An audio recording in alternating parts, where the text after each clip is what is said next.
నమస్తే, నేను మీ ఈశ్వర్. ఈ6 న్యూస్ కి స్వాగతం. వార్తల్లోని ముఖ్య అంశాలు.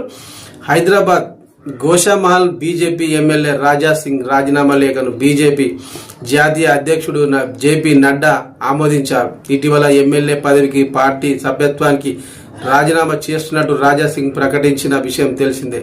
అయితే బీజేపీలో రెబల్ ఎమ్మెల్యేగా ముద్రపడ్డ రాజా సింగ్ గత కొద్ది రోజులుగా పార్టీకి దూరంగా ఉంటూ వస్తున్నారు.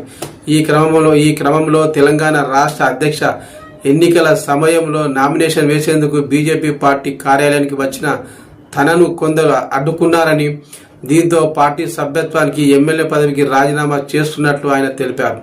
ఆ రాజీనామా లేఖను రాష్ట్ర అధ్యక్షుడు కిషన్ రెడ్డికి పంపినట్టు తెలిపారు. బీజేపీ అధ్యక్షుడిగా రామచంద్రరావు నియామకంపై రాజా సింగ్ తీవ్ర అసంతృప్తి వ్యక్తం చేశారు.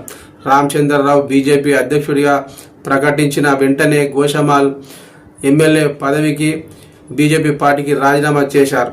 ఈ మేరకు గత నెల 30న కిషన్ రెడ్డికి లేఖ రాశారు. దాదాపు 15 రోజుల తర్వాత బీజేపీ జాతీయ నాయకత్వం దీనిపై దృష్టి సారించింది.